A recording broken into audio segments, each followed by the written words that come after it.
మిత్రులారా, శ్రీమతి సోనియా గాంధీ గారు, శ్రీ మల్లికార్జున్ ఖర్గే గారు, మన అభిమాన నాయకుడు శ్రీ రాహుల్ గాంధీ గారు వరంగల్ పార్లమెంటు నియోజకవర్గానికి కడియం కావ్యను కాంగ్రెస్ పార్టీ అభ్యర్థిగా ఈ ఎన్నికల బరిలో దించుతే ఈరోజు వరంగల్ వెస్ట్ అదే విధంగా వరంగల్ ఈస్ట్ ఎన్నికల ప్రచారంలో భాగంగా మిత్రుడు మీ అభిమాన నాయకుడు నాయన్ రాజేందర్ రెడ్డి గారు పెద్ద ఎత్తున ఈరోజు ఈ సమావేశాన్ని ఏర్పాటు చేసి ఈ కార్యక్రమానికి సోదరీమణి మంత్రివర్యులు కొండా సురేఖ గారిని,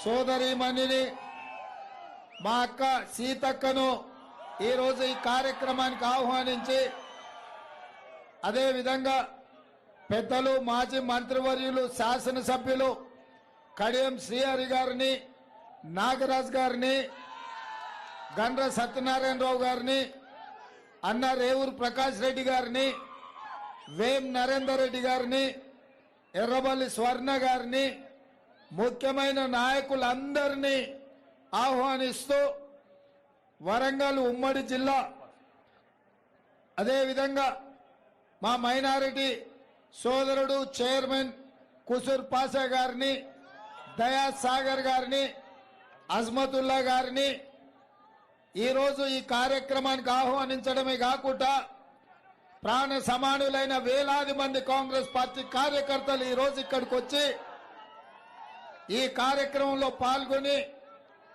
పార్టీని గెలిపించడానికి వర్షం వచ్చినా మనకు ఎన్నో ఇబ్బందులు ఉన్నా వాటన్నిటినీ అధిగమించి మీరందరూ వచ్చిండ్రు. మీకు మనస్ఫూర్తిగా కృతజ్ఞతలు, అభినందనలు మిత్రులారా. అదేవిధంగా ఈనాడు ఇండియా కూటమిలో భాగస్వాములైన మా కమ్యూనిస్టు సోదరులు, సిపిఎం మిత్రులు, సిపిఐ నాయకులు, తెలంగాణ జనసమితికి సంబంధించిన అభిమానులందరూ కూడా ఎట్టి పరిస్థితుల్లో ఈ ఎన్నికల్లో కాంగ్రెస్ పార్టీని గెలిపించాల్సిందే, కేంద్రంలో ఇండియా కూటమిని అధికారంలోకి తీసుకురావాల్సిందే అని చెప్పి వాళ్ళందరూ కూడా చిత్తశుద్ధితోని ఇక్కడికి వచ్చి మనకు అండగా నిలబడ్డందుకు వారందరికీ కూడా మనస్ఫూర్తిగా ధన్యవాదాలు తెలియజేస్తున్న మిత్రులారా, కాకతీయ సంస్థానం అంటే ప్రజాపాలనకు జనరంజకమైన అభివృద్ధికి పెట్టింది పేరు. వరంగల్ ప్రాంతం అంటే పౌరుషానికి, నమ్మిన జాతి కోసం ప్రాణాలు ఇచ్చిన సమ్మక్క సారలమ్మ ఇక్కడ మనకు ఆదర్శం. పరిపాలనకు మొత్తం సరళీకృత విధానాలు తీసుకొచ్చి ఈ దేశాన్ని ప్రపంచ దేశాలతో పోటీ పడే విధంగా తీర్చిదిద్దిన పెద్దలు పివి నరసింహారావు గారు ఒక పక్కన, ప్రజల కోసమే ప్రజా కవిగా కాళోజీ గారు ఇంకొక పక్కన, మళ్ళీ తెలంగాణ ఉద్యమం సిద్ధాంతకర్త, మన తెలంగాణ రాష్ట్ర సాధనలో అత్యంత క్రియాశీలక పాత్ర పోషించిన ప్రొఫెసర్ జయశంకర్ గారు ఇంకొక పక్కన, ఏ ఉద్యమమైనా కాకతీయ యూనివర్సిటీ గడ్డ మీద నుంచే మొదలై ఇవాళ తెలంగాణ రాష్ట్రాన్ని సాధించిన కాకతీయ యూనివర్సిటీ కూడా ఇవాళ ఈ ప్రాంతంలోనే ఉంది. అందుకే మిత్రులారా, ఇంత గొప్ప గొప్పలు ఉన్నా ఈ వరంగల్లో అక్కడక్కడ తులసి వనంలో గంజాయి మొక్కలు ఉన్నట్టు ఓ పక్కన ఎర్రబల్లి ఉండొచ్చు, ఇంకో పక్కన ఆరూరి రమేష్ లాంటి అనకొండలు ఉండొచ్చు, ఇంకా కొంతమంది ఈ వరంగల్లో ఉన్నారు. ఇక వాళ్ళ పేర్లు చెప్పుడెందుకు కానీ భూములు ఏడ కనిపించినా గద్దల్లాగా వాలేటోళ్ళు, అనకొండలాగా మింగేటోళ్ళు ఇవాళ బీఆర్ఎస్ పార్టీ తరఫున ఈ రోజు ఈ వరంగల్ ప్రాంతాన్ని పట్టి పీడిస్తున్నారు. ఇవాళ ఈ ఎన్నికల్లో పోటీలో ముగ్గురు మూడు పార్టీలు కనిపించినా బీఆర్ఎస్ బీజేపీ వేరు వేరు కాదు. ఇవాళ కాంగ్రెస్ ను దెబ్బతీయడానికి చీకట్లో ఒప్పందం చేసుకొని దొంగ దెబ్బ కొట్టాలన్న కుట్రతోటి బీఆర్ఎస్ నాయకుని బీజేపీలకు పంపించి బీఆర్ఎస్ నుంచి ఒక డమ్మీ అభ్యర్థిని పెట్టి పాపం అతన్ని ఉత్తగా నిశానగా ఎక్కడైనా కొత్త భవనం మనం కట్టుకుంటే దాని ముందలో దిష్టి బొమ్మ పెట్టుకుంటాం మనం. అట్లనే ఇవాళ బీఆర్ఎస్ వాళ్ళు వాళ్ళ అభ్యర్థిని ముందల పెట్టుకొని వెనకంగా బీజేపీని గెలిపించాలని ఈ నాయకుడిని అందులోకి పంపించి అందులో టికెట్ ఇప్పించి ఇవాళ క్షేత్ర స్థాయిలో కాంగ్రెస్ పార్టీని దెబ్బ కొట్టడానికి ఒక అంతర్గత అవగాహనతో ముందుకు వస్తున్నారు.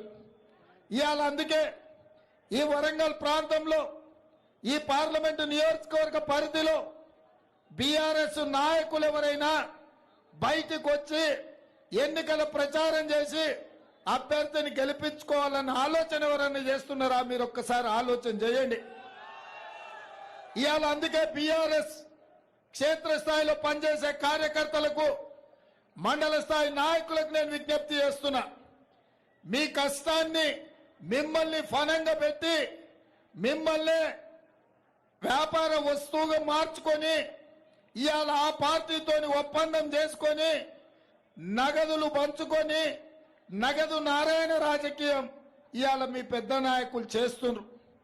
అందుకే ఇవాళ బీజేపీ వాళ్ళని గెలిపించడానికి బీఆర్ఎస్ చేస్తున్న కుట్రను తిప్పికొట్టడానికే ఇవాళ వర్షం వచ్చినా హెలికాప్టర్ రాకపోయినా మిమ్మల్ని కలవాలి, వాస్తవాలు మీకు వివరించాలి. ఈ వాస్తవం చైతన్యవంతమైన వరంగల్ ప్రాంత ప్రజలకు బిడ్డలకు చెప్తే మా ఆడబిడ్డలకు వివరిస్తే తప్పకుండా బీజేపీని బీఆర్ఎస్ ను కర్రు కాల్చి వాత పెడతారనే నమ్మకంతో ఇవాళ వర్షం వచ్చినా నేను మీ దగ్గరకు వచ్చిన మిత్రులారా ఇవాళ ఒక్కటే మాట, ఎందుకు ఇవాళ బీజేపీని గెలిపించాలి, ఎందుకు ఇవాళ బీజేపీకి ఓటు వేయాలి, బీజేపీ నాయకులు ఇవాళ ఈ ప్రాంతానికి జవాబు చెప్పాలి.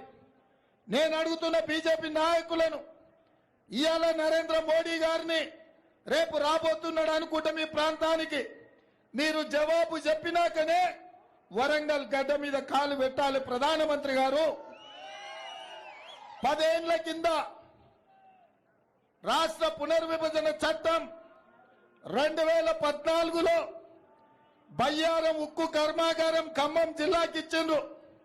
వరంగల్ జిల్లాకు కాచిపేట రైల్వే కోచ్ ఫ్యాక్టరీ ఇచ్చిండ్రు.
మిత్రులారా,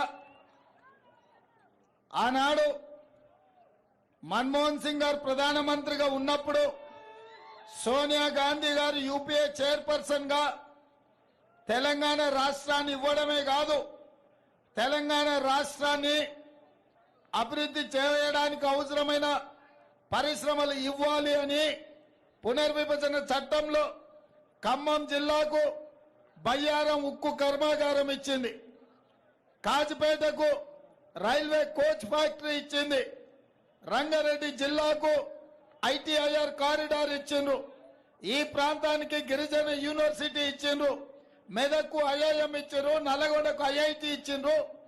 ఇట్లా వివిధ అభివృద్ధి కోసం, తెలంగాణ నిర్మాణం కోసం ప్రపంచంతోనే తెలంగాణ పోటీ పడే విధంగా ఆనాడు లోక్సభ రాజ్యసభలో చట్టాన్ని చేసి ఈ తెలంగాణకు బహుమతిగా సోనియా గాంధీ గారు ఇచ్చారు.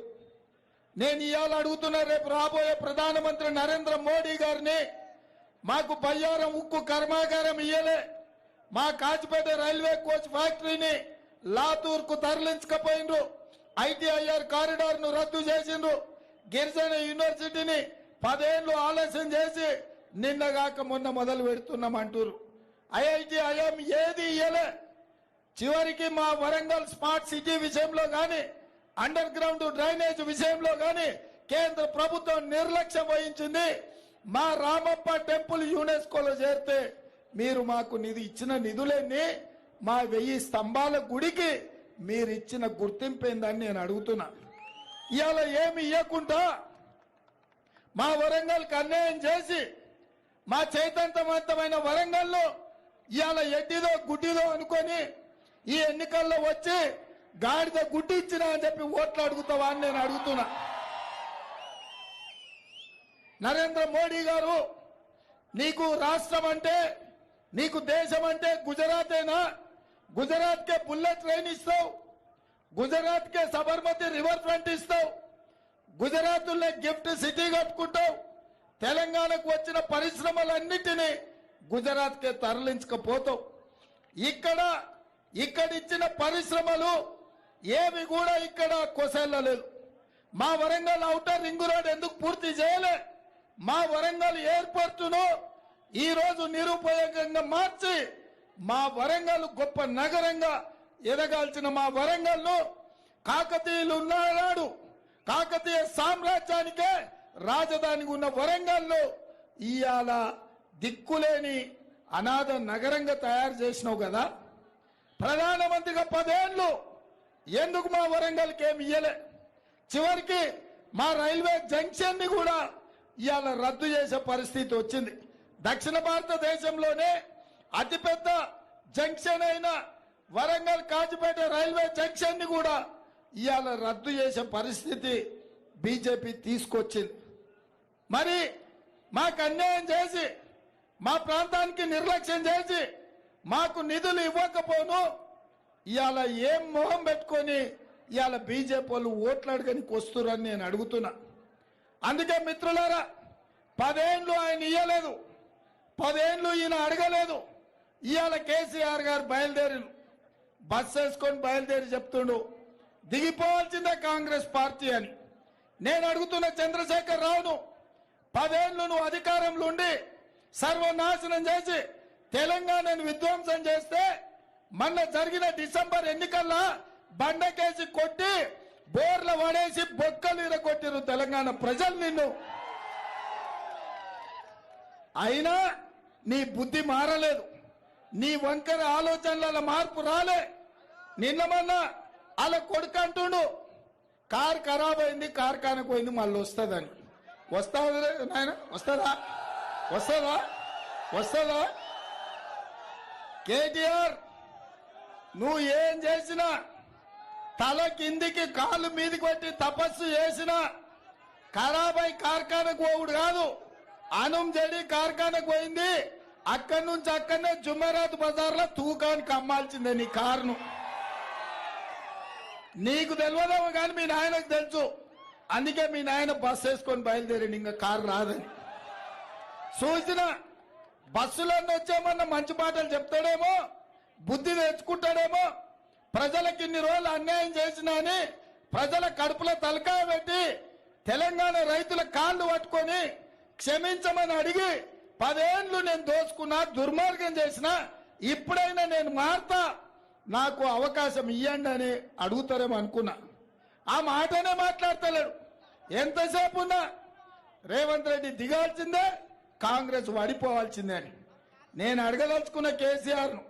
అల్లా తప్పగా వాళ్ళ పిల్లల్లో వీళ్ళ పిల్లల్లో చంపి రాలేదు ఈ కుర్చీలోకి. 10 ఏళ్ళు కష్టపడి కొట్లాడి లక్షలాది మంది కాంగ్రెస్ పార్టీ కార్యకర్తలు, లక్షలాది మంది మా కాంగ్రెస్ పార్టీ కార్యకర్తలు తమ రక్తాన్ని చెమటగా మార్చి ఆ చెమట దార పోసి భుజాలు కాయలు కాసేలా 3 రంగుల జెండాను మోసి డిసెంబర్ సెమీఫైనల్స్ లో నిన్ను బొందబెట్టి ఈ అధికారాన్ని తెచ్చిరు.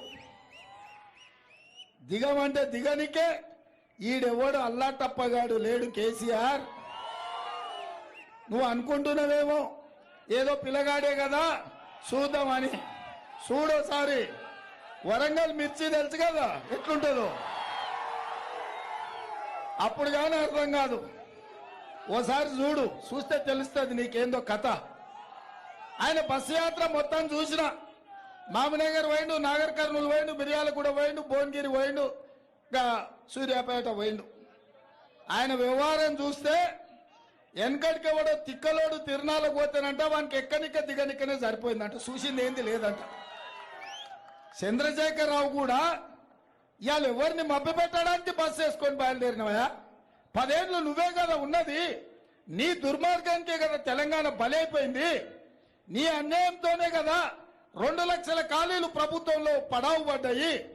నేను వచ్చిన వెంబడే 3 నెలల్లో 30,000 ఉద్యోగాలు ఇచ్చిన.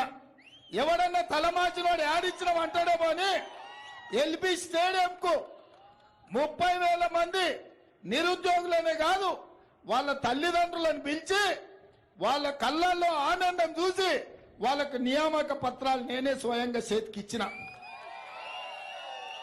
నేను వచ్చిన 48 గంటల్లోనే మా ఆడబిడ్డల కళ్ళల్లో ఆనందం చూడాలని ఆర్టీసీ బస్సులో ఉచిత ప్రయాణం కల్పిస్తే ఇవాళకి దాదాపుగా 40 కోట్ల మంది ఆడబిడ్డలు ఆర్టీసీ బస్సులో ఉచితంగా ప్రయాణాన్ని పొందింది.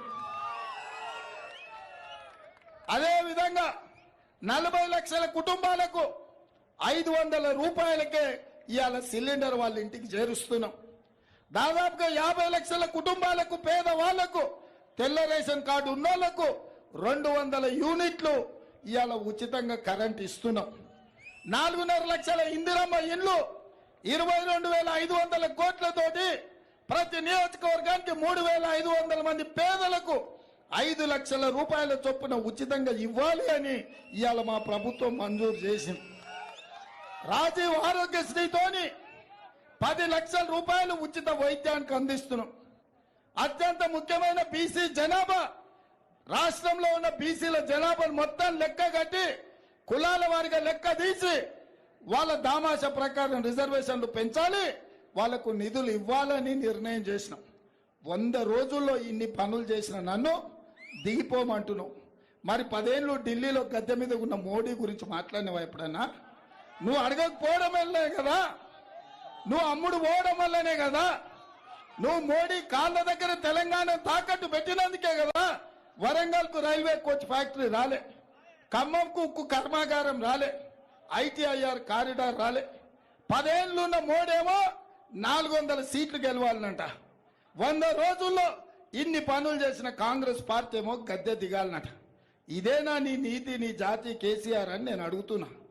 ఈ నీతి లేనోడు, జాతి లేనోడు బిడ్డ బెయిల్ కోసం పార్టీని తాకట్టు పెట్టి వరంగల్ సీటును తెగ నమ్ముకున్న కేసీఆర్, నీ బిడ్డ బెయిల్ కోసం నీ కార్యకర్తల్ని తాకట్టు పెడితే నీ కార్యకర్తల్ని నువ్వు చూసుకుంటా ఊరుకుంటారు అనుకుంటున్నావా కేసీఆర్?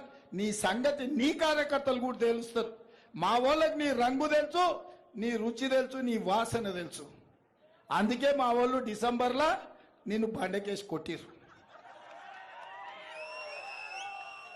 ఇవాళ మిత్రులారా, డిసెంబర్లో నిజమే కొట్టింది. మా నారాజు మా రాజేందర్గా గెలిచినాం కదన్న ఛాంపియన్షిప్ మనదే అంటారు అని జర రిలాక్స్ అయి పొద్దుగాల 7 గంటలకు లేచి పొద్దున్నే ఆర్ట్స్ కాలేజ్కి వాకింగ్ పోతురు. నేను చెప్పదలుచుకున్న మా సోదరులకు డిసెంబర్లో గెలిచింది సెమీఫైనల్సే, మనం ఫైనల్స్ ఇప్పుడు ఉన్నాయి. అస్సలు కథ ఇప్పుడు మొదలైంది. తెలంగాణ వర్సెస్ గుజరాత్ ఎవరు గెలుస్తాడో చూద్దాం. ఫైనల్లో ఆ పక్కన నరేంద్ర మోడీ, అమిత్ షా, ఈ పక్కన మీ అన్న ఉన్నాడు, రాహుల్ గాంధీ ఉన్నాడు. మే 13 తారీఖు నాడు జరగబోయే దంగల్లో ఈ ఫైనల్లో గుజరాత్ టీమును డక్అవుట్ చేసి చిత్తుగా ఓడించాల్సిన బాధ్యత ఇవాళ మన మీద ఉన్నది. అందుకే మిత్రులారా, వాన పడ్డా, ఉరుములు ఉరిమిన, పిడుగులు పడ్డా మీ దగ్గరికి ఎందుకు వచ్చిన పై రోడ్డు మీద అంటే రేపు జరగబోయే ఎన్నికలు కావు, రేపు జరగబోయేది పోరాటం కాదు, రేపు జరగబోయేది యుద్ధం. ఆ యుద్ధంలో ఈ వరంగల్ బిడ్డలు నా పక్కన నిలబడాలి, ఈ యుద్ధంలో గెలవాలి, గుజరాత్ను ఓడించాలి. అప్పుడే కాకతీయుల పౌరుషం మనం చూపించిన వాళ్ళమైతం. ఢిల్లీ సుల్తానులు వచ్చినా ఆనాడు కాకతీయ సామ్రాజ్యం తిప్పికొట్టింది, తిరగొట్టింది. ఢిల్లీ సుల్తాన్ల మీద గెలిచిన పౌరుషం ఈ కాకతీయ బిడ్డల్ది. అందుకే ఇవాళ మిత్రులారా, ఢిల్లీ సుల్తాన్లను ఓడించడానికి ఈ ఢిల్లీ గద్దె మీద, ఎర్రకోట మీద 3 రంగుల జెండా ఎగరేయడానికి ప్రతి కార్యకర్త సైనికుడిగా మారాలి. ప్రతి కార్యకర్త నడుం బిగించాలి, బూత్కు పోవాలి, తండాలలో, గూడాలలో, మారుమూల పల్లెల్లో ప్రతి తలుపు తట్టాలి, ప్రతి గుండెకు చేరాలి, ప్రతి సోదరును రప్పించాలి, పోలింగ్ బూత్ లో కాంగ్రెస్ కు ఓటు వేయించాలి. అప్పుడే ఫైనల్స్ లో మనం గెలిచిన వాళ్ళం అవుతాం. అందుకే మా మిత్రులను నేను అడగదలుచుకున్నా, ఫైనల్స్ లో గెలిపించడానికి మీరు సిద్ధం కదా? సిద్ధమా? సిద్ధమా? సిద్ధమా? సిద్ధమా? సిద్ధమా? సిద్ధమా?